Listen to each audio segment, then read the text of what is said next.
और हर बार की यही बात है, हर बार दिल्ली वासियों को, और केवल दिल्ली की क्यों बात करें, जो नोएडा गुरुग्राम से तस्वीरें आती है वो कौन सी बड़ी सुखद तस्वीरें होती है। यहाँ पर भी वाटर लॉगिंग की समस्या होती है, जितने निचले इलाके वहां पर पानी भर जाता है।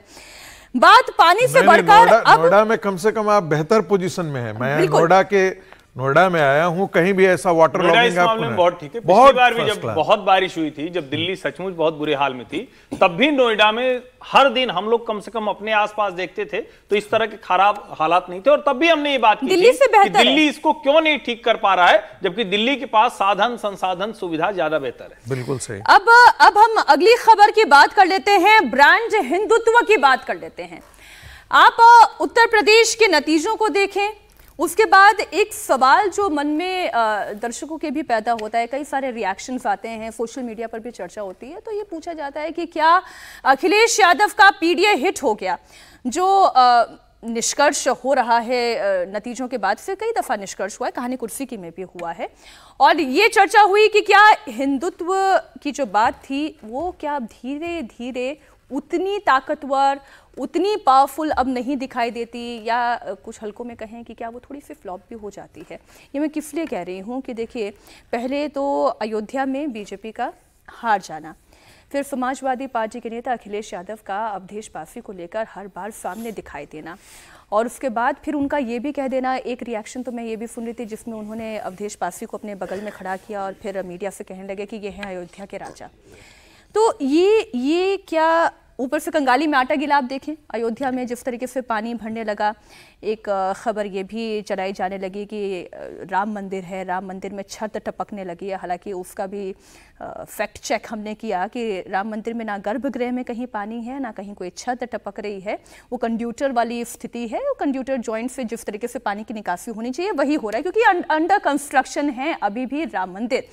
लेकिन जब हम हिंदुत्व के एजेंडे की बात करते हैं हर्षवर्धन जी, जो कहा जाता था कि बीजेपी की सबसे बड़ी ताकत है हिंदुत्व है, हिंदू की आइडियोलॉजी है, तो क्या वो अब धीरे धीरे कमजोर हो रही है?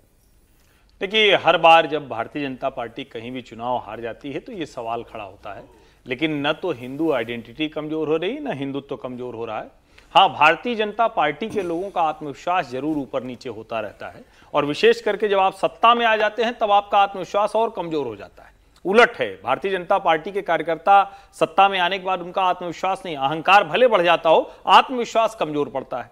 अब आप सोचिए, वैसे तो हम भी अवध के हैं और अवध में ढेर सारे राजे रजवाड़े हैं, हर 2-4 कदम पे एक राजा वहां खड़ा होगा, लेकिन जिस तरह से अखिलेश यादव ने अवधेश प्रसाद, जो वहां के नए सांसद चुने गए हैं, उनको राजा अयोध्या कहा है, क्या कर रही है विश्व हिंदू परिषद, भारतीय जनता पार्टी के लोग क्या कर रहे हैं? राजा अयोध्या कहकर उपहास की मुद्रा में वो खड़े होते हैं, और अभी तक भारतीय जनता पार्टी देश भर में कोई प्रदर्शन नहीं कर सकी। इसका मतलब यह है कि उसका अपना कॉन्फिडेंस कुछ लहराया हुआ है, उसकी अपनी सोचने की क्षमता, उसका अपना जो वैचारिक अधिष्ठान है वो कहीं कुछ मुश्किल में। जब आप जाति जाति करेंगे तो जाति समझ में आएगी, जब आप हिंदू हिंदू करेंगे तो हिंदू समझ में आएगा। पिछले कुछ समय में जिस तरह से भारतीय जनता पार्टी जाति जाति करती, और आप सोचिए जिस राज्य का मुख्यमंत्री एक संत हो, एक मठाधीश हो, वहां भी अगर आपको जाति जाति के नाम पर विभाजन हो रहा है तो आपको सोचना चाहिए कि क्या आप सही रास्ते पर जा रहे हैं या नहीं जा रहे हैं। योगी आदित्यनाथ को चुनने के पीछे अगर एकमात्र कोई सबसे बड़ी वजह थी तो क्या थी? वो यही थी कि एक मठाधीश है, एक भगवा गेरुआधारी सन्यासी है, उसके आने के बाद जातियों में बटा हुआ उत्तर प्रदेश हम उसको एक कर पाएंगे। हुआ क्या? उल्टा हो गया है, और जाति जाति हो रही। नरेंद्र मोदी जैसा ब्रांड आपके पास है, उसके बावजूद अगर आपको जाति समीकरण की बात करनी पड़ रही है तो इसका मतलब है कि आप अपने एजेंडे को लेकर उस तरह से मजबूती से नहीं जा रहे हैं। मैं फिर से कह रहा हूं, जब भारतीय जनता पार्टी कोई चुनाव हारती है तो ये डिबेट होती है, ये बहस होती है, न हिंदू आइडेंटिटी कमजोर हुई है, न हिंदुत्व ब्रांड कमजोर हुआ। हां, भारतीय जनता पार्टी के लोग सोचे कि उनको कैसे इसको लेकर आगे बढ़ना है।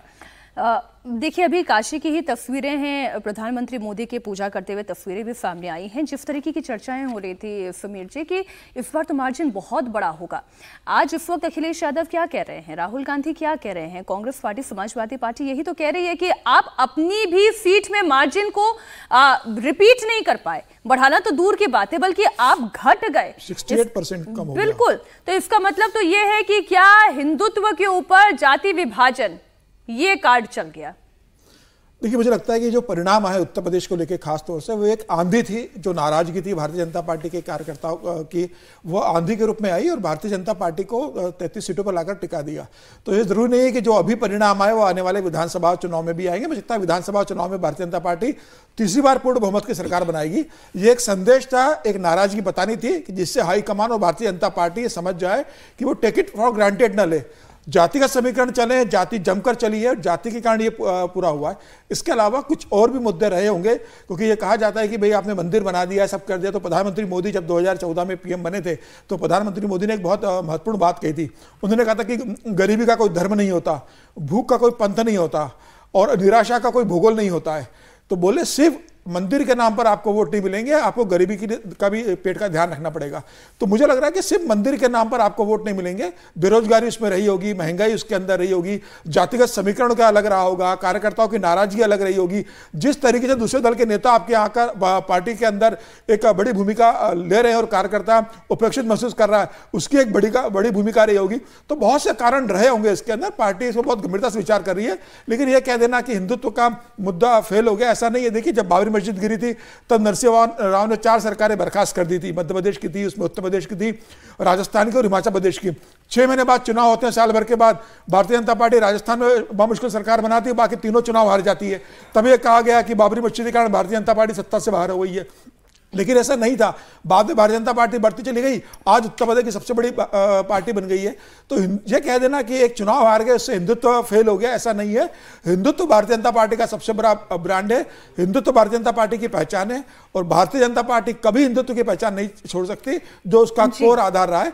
मुझे लग रहा है इस बार सारे जातिगत समीकरणों और जाति का जो संविधान का जो नैरेटिव कांग्रेस ने चलाया था, मुझे लग रहा है भारतीय जनता पार्टी वो मैसेज जनता के बीच बराबर देने पर, हालांकि प्रधानमंत्री मोदी ने बहुत अपनी रैलियों में कोशिश की, लेकिन विपक्ष का जो झूठा नैरेटिव था वो जमीन इस तरफ असर कर गया। उसके कारण वो झूठा नैरेटिव था या फिर जो उनके बड़बोले नेताओं का बयान था, जो ये कह गए कि संविधान बदल देंगे, अब हार भी गए। लल्लू सिंह की हम बात कर रहे हैं, लेकिन रागी जी, जो बात हर्षवर्धन जी ने कही कि क्या विश्व हिंदू परिषद का कॉन्फिडेंस या बीजेपी के कार्यकर्ताओं का कॉन्फिडेंस भी हिंदुत्व को लेकर लहरा गया है? मुझे लगता है कि